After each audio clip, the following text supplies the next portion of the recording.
Hi everyone, this is week number 3 on working on your Kurinuki cup if you're in Ceramics 1 or your Kurinuki Miyoto Yunomi if you're in Ceramics 2. This next step is the same for both Ceramics 1, 2, and 3 in that you are going to be going from a carved cup with a fairly thick rim and a fairly rough foot to something that is a little bit more refined that looks like this, where the rim has been quite a bit thinned down and smoothed and the foot has been a little bit more refined. So I'm going to show you how to do that. Stay tuned if you're in Ceramics 1 because you are also going to be learning how to make and attach a handle during the second half of this video. So Ceramics 2 and 3, don't forget you need to make 2 Yunomi, that means 2 handleless cups, and Ceramics 1, you need to make 1 Kurinuki cup with a handle. So this is a combined video and you guys need to make sure that you're doing the right thing for your class. So send an email if you're unsure after watching the video.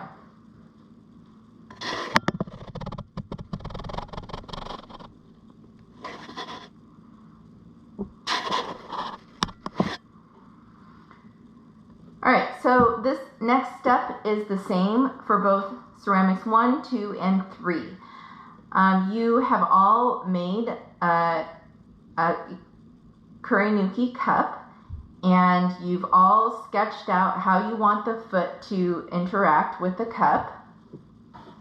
And we thinned it out quite a bit, but probably the last time that you worked on it, the clay was a little bit too soft still, and so when you were carving, your clay might have been sticking to your blade. So now your cup should be quite a bit stiffer. I would say it's close to leather hard, if not already leather hard. So that should prevent some of the problems you might have had with carving with a knife before.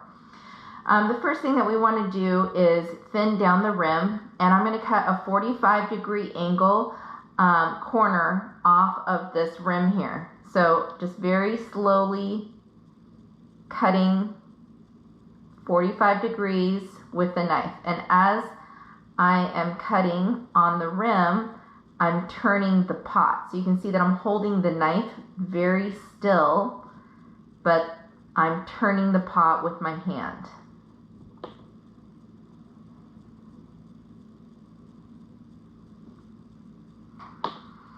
Alright, so there I've cut a 45-degree angle off the rim, so I just cut that corner off.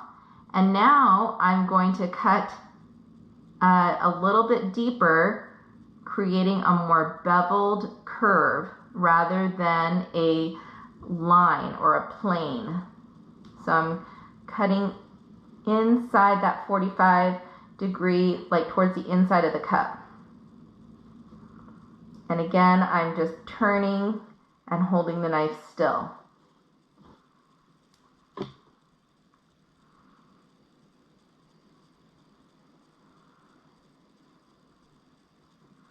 What I want to end up with is a cup that is about a 1/4 inch thick throughout the walls, but 1/8 of an inch thick at the rim.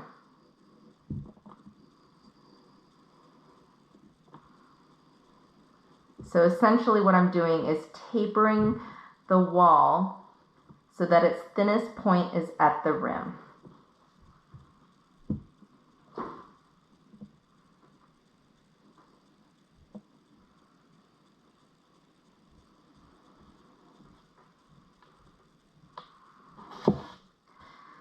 Okay, and then the top of the cup might be slightly uneven. There's some little lumps and bumps here and there, and I'm just going to very lightly try to even those out with my knife. So I'm just taking the tiniest little bit off, only where necessary.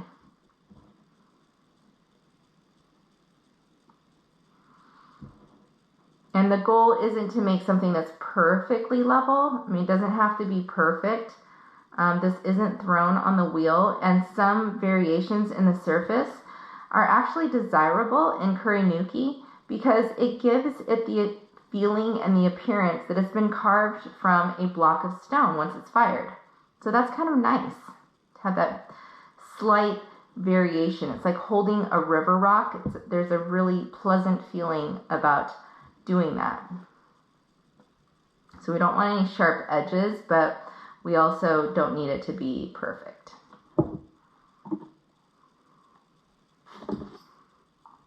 Just gonna reach in there and grab the clay that's fallen down.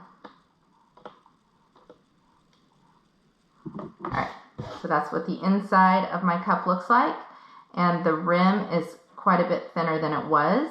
And now I'm going to take my barely damp sponge, so I just take my round sponge that you guys all got, squeeze it out so there's hardly any water in it, and I'm just gonna very gently smooth the rim. So again, I'm kind of wrapping the sponge around the rim, and I'm just gonna smooth that out, making it nice and rounded.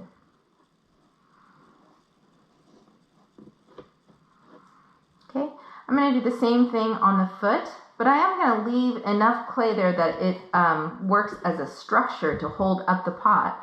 I just want to take off any sharp edges that I might see. So again, just taking off the tiniest little bit of clay, kind of at a 45-degree angle, both on the inside of the foot and on the outside of the foot as necessary.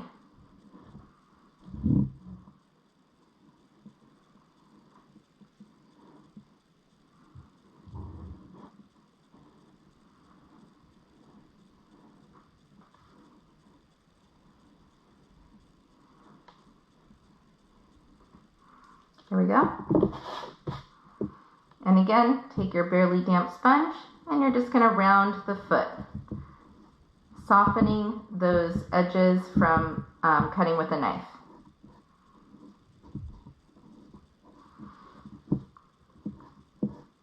Okay, and then I'm going to do the same thing on the entire pot. Just softening those lines from carving before, using a barely damp sponge.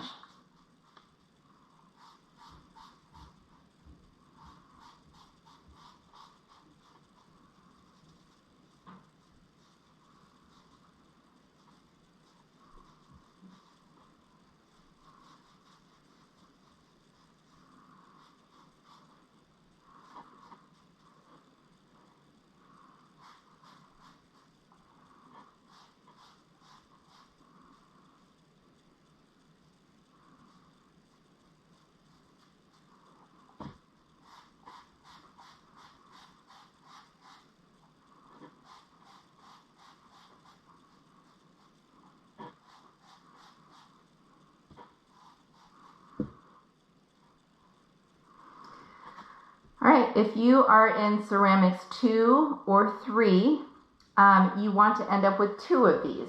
So you'll end up with 2 that are almost the same. If you're in ceramics 1, you're ready to see the next step of this video, which is to make a handle.